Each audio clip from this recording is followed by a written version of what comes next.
তো গাইস এটা হচ্ছে সেন্ট্রাল গার্ডেন। সো এখানে প্রতি বছর ঈদে, কোরবানি ঈদে এবং রোজার ঈদে পরে সবাই এখানে আসে, আড্ডা দেয়।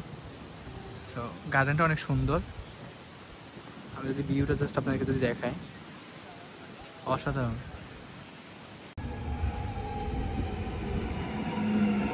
ট্রেন আসে গেছে, এর মধ্যে যাবো।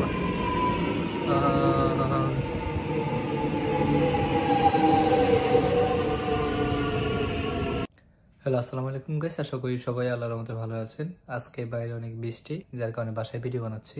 এটা অনেক ইনফরমেটিভ একটা ভিডিও, কারণ আপনারা অনেকে জানতে চাইছেন যে অস্ট্রেলিয়াতে একজন স্টুডেন্ট বাংলাদেশ থেকে যদি আসে সে কত ঘন্টা কাজ করতে পারে বৈধভাবে। সো আপনারা এটা জানতে চাইছেন, সেটা হোক ব্যাচেলর কিংবা মাস্টার্স। সো আজকে এই ভিডিওতে আমি ক্লিয়ার করে দেবো যে একজন স্টুডেন্ট আসলে অস্ট্রেলিয়াতে কয় ঘন্টা সে কাজ করতে পারবে, সপ্তাহে কয় ঘন্টা কাজ করতে পারবে, সেটা আমি আজকে ক্লিয়ার করে দেবো। হয়তো অনেকে জানেন, হয়তো অনেকে জানেন না। সো আজকে বিষয়টা ক্লিয়ার করে দিব। তো আমরা মেইন পয়েন্টে যাচ্ছি, আমরা ভিডিওটা লং করবো না, সংক্ষিপ্ত শেষ করে দিব। তো শুরুতে আপনি যদি ব্যাচেলরে আসেন, সিঙ্গেল ক্যান্ডিডেট অস্ট্রেলিয়াতে যদি আপনি আসেন, সেই ক্ষেত্রে আপনি টিএপএন অর্থাৎ ট্যাক্স ফাইল নাম্বার যেটা, আরেকটা হচ্ছে আপনার এবিএন, এটা হচ্ছে অস্ট্রেলিয়া বিজনেস নাম্বার। আপনি টিএফএনে জব করেন আর আপনি এবিএন জব করেন, যে কোনো একটাই জব করতে পারবেন। কেউ আবার দুইটাই করে, কেউ আবার একটাই করে।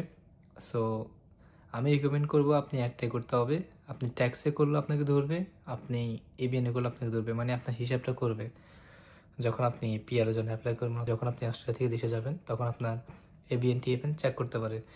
যদি চেক করে দেখে আপনি টিএফএনে জব করতেছেন, এবিএনে জব করতেছেন, সেক্ষেত্রে আপনি বিপদে পড়ার সম্ভাবনা থাকবে।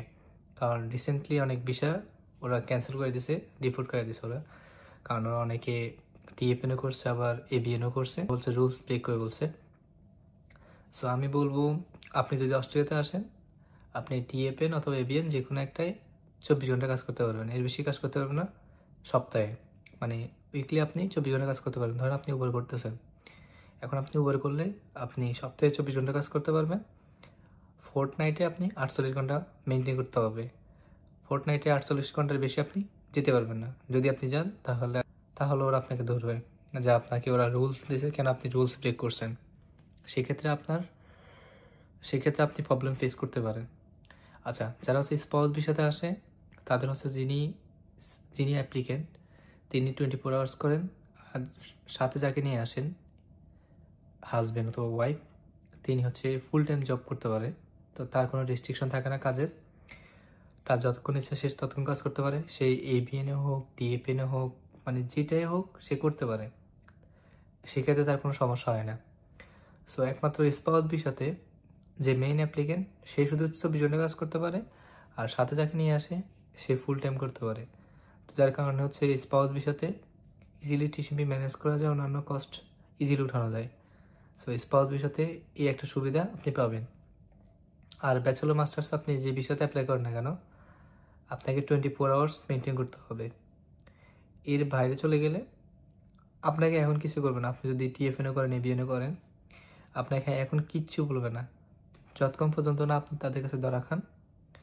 তো বেশিরভাগ স্টুডেন্ট হচ্ছে কি, যখন পিআরের জন্য অ্যাপ্লাই করে অথবা দেশে ব্যাক করে অথবা দেশে ঘুরতে যায়, সেক্ষেত্রে যদি যার কপাল খারাপ, তখন চেক করার সময় যদি ধরা খায় যে সে টিএফএনও করছে, এবিএনও করছে, রুলস ব্রেক করে ফেলছে, সেক্ষেত্রে তার ভিসা ক্যান্সেল হয়ে যাবে।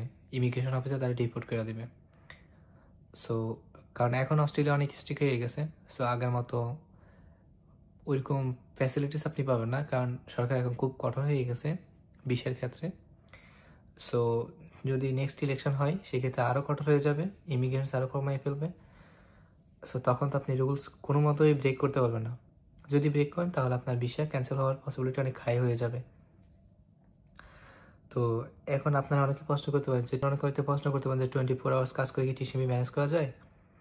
আমার উত্তর হবে যে না, কখনো না। কারণ আপনি যদি জাস্ট উবার করেন এবিএনে, সেক্ষেত্রে হচ্ছে আপনি খাওয়া দাওয়া সব মিলে যাওয়ার পর, খাওয়া দাওয়ার সব খরচ যাওয়ার পর আপনার হয়তো 500 অর্ড আপনার সেভ হইতে পারে, অথবা 400 অর্ড। বাট এর বেশি আপনি সেভ করতে পারবেন না যদি জাস্ট উবার করেন এবিএনে। আর আপনি যদি টিএফএনে একটা জব করেন, সেটা কোলসে, কেমার্টে অথবা ওলসে, অথবা কোনো সিকিউরিটি জব বা কোনো একটা জব করেন রেস্টুরেন্টে, কিচেন হ্যান্ডে, যদি আপনার ফেয়ার রেট ভালো হয়, আপ টু 30 হয়, সেই ক্ষেত্রে আপনি $1000 সেভ করতে পারবেন ইজিলি।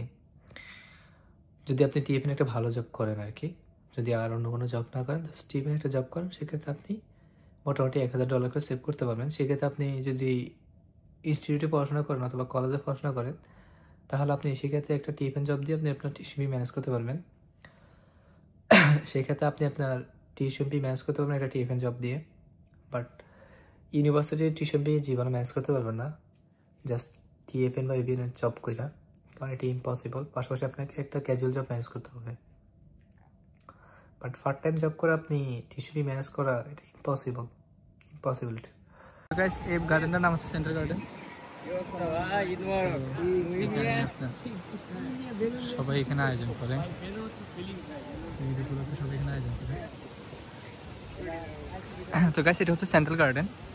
সো এখানে প্রতি বছর ঈদে, কোরবানি ঈদে এবং রোজার ঈদে পরে সবাই এখানে আসে, আড্ডা দেয়। সো গার্ডেনটা অনেক সুন্দর। আমি যদি ভিউটা জাস্ট আপনাকে যদি দেখাই, অসাধারণ। এখানে সকল ধরনের, এখানে সব মুসলমান বাইরে তারা এখানে আসে, তারা ভিডিও বানায়, এরপরে আপলোড করে, এখানে ভিডিও বানায় আর আপলোড করে। কি অবস্থা? আলহামদুলিল্লাহ। নামাজ কোরআন এখানে পড়া হয়েছে? নামাজ কি এখানে পড়া হয়েছে? ভিডিও বানায় ইউটিউবে ভিডিও বানায়। ওটা কি না ভাই, ভিডিও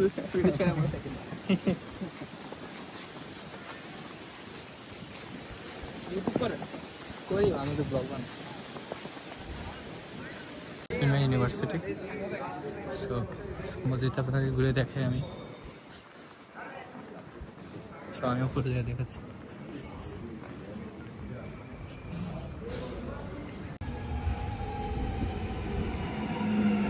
ট্রেন আসে গেছে, আমি মধ্যে যাবো।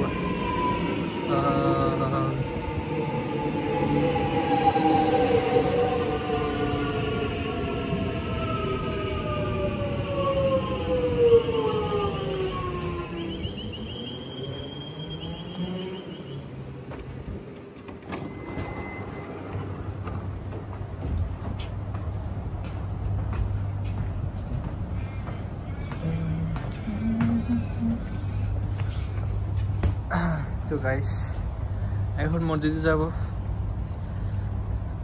ঈদের নামাজটা শেষ করবো, দেন হচ্ছে বাসায় ব্যাগ দেবো। এইভাবে এসে দেন হচ্ছে আবার বাসায় ব্যাগ দেবো, বাসায় এসে এরপর রান্না করবো।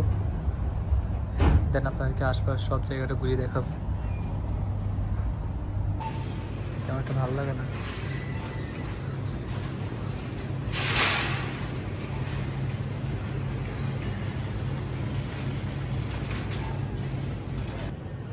তো গাইস, এখন রাত বাজে অনেক, প্রায় 12:30টার মতো।